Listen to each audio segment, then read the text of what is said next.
So kids, let's do the last topic of this chapter, that is trade credit. अब ये term आप लोग already accounts and eco and everywhere आप लोग पढ़ चुके हो, बस इसका छोटा मोटा how to write this in case if it comes for 2 marks, explain the terms, क्या क्या लिखना है वो देखना है. ओके सो हम लोग है ना कंपनीज में कभी भी क्रेडिट के बिना नहीं जी पाते हैं. सब चीज तुम बोलो कि जो भी रॉ मटेरियल परचेस किया तुरंत ही पैसा दे दो, इससे अपना रोलिंग है ना थोड़ा बहुत rolling of cash you could से ओके थोड़ा स्टक हो जाता है. मतलब अपने पास पैसा नहीं रहता कि तुरंत तुरंत सारी चीजों का पेमेंट करे. तो यूजुअली एक सप्लायर या एक ट्रेडर दूसरे ट्रेडर को क्रेडिट देता ही है. Hence the term debtors and creditors had been there in the accounting system, right.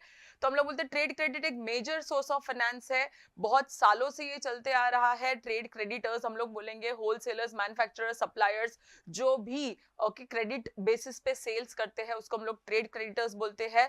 इसमें करेंगे क्या, माल अभी लेकर जाओ, पैसा बाद में, तो फ्यूचर पेमेंट के बेसिस पे ही ये चलेगा. अब ये करते क्यों है, जस्ट सो दैट कंपनीज या छोटे मोटे ट्रेडर्स इसका बेनिफिट ले और सेल्स इंक्रीज कर पाए.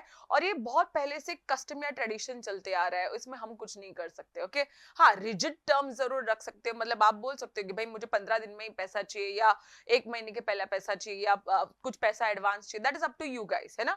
सो trade credit is not a cash loan. ये कोई लोन की तरह नहीं है, क्योंकि लोन पे इंटरेस्ट भरना पड़ता है और यहाँ पे कोई इंटरेस्ट चार्ज नहीं होता है. इट्स जस्ट दैट उधारी लो या उधारी दो, something like that. Okay, so in other words, when goods are delivered by a supplier to a customer and the payment is made after some time, it is called as trade credit.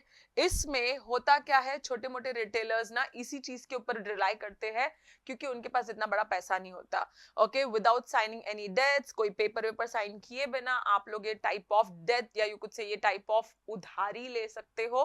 ये सिर्फ mutual understanding या trust पे चलता है.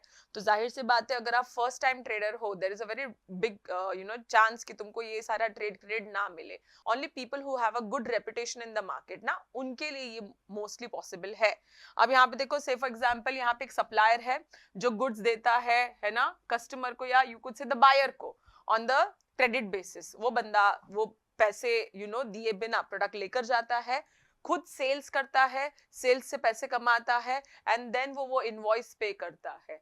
Okay इतने सारे time के लिए ये बंदा, यू कुड से दिस बंदा, okay he might say 30 days के अंदर पे कर दो या 60 डेज के अंदर पे कर दो या 90 डेज के अंदर पे कर दो. और just so that the customer और the person who is a buyer can pay और शुड पे हिम थोड़ा बहुत फास्ट. 30 डेज बोला है लेकिन 15 दिन में पे कर देंगे, तो अच्छा को डिस्काउंट कुछ तो एक रख देते हैं, जिससे ये बंदे को लगता है कि हाँ भाई डिस्काउंट लूंगा तो ज्यादा अच्छा रहेगा rather than paying the full amount. ऐसा कुछ एक टर्म्स एंड कंडीशंस करवाएंगे. नो डीड और nothing has to be sign for that. And ये कोई रिजिड टर्म्स नहीं है, आप आपके हिसाब से रख सकते हो, कोई कुछ नहीं बोलेगा इस पे. बट सिंपल से simple trade credit is something wherein you can take the goods on credit basis, sales on credit, that is trade credit. Okay so यहाँ पे हो गया तुम्हारा चैप्टर नंबर 2 खत्म. This was the most important topic as I said starting से ही. Shares, equity shares, preference shares, debentures, उसके types, उसके फीचर्स, ये मेन टॉपिक्स है. बाकी ये सब तुम लोग 2-2 मार्क के लिए पढ़ लोगे तो भी चलेगा, या जस्ट गो थ्रू कर लोगे ये सब छोटे छोटे टॉपिक्स से तो भी हो जाएगा. Okay, do not forget to read this chapter full. Bye bye.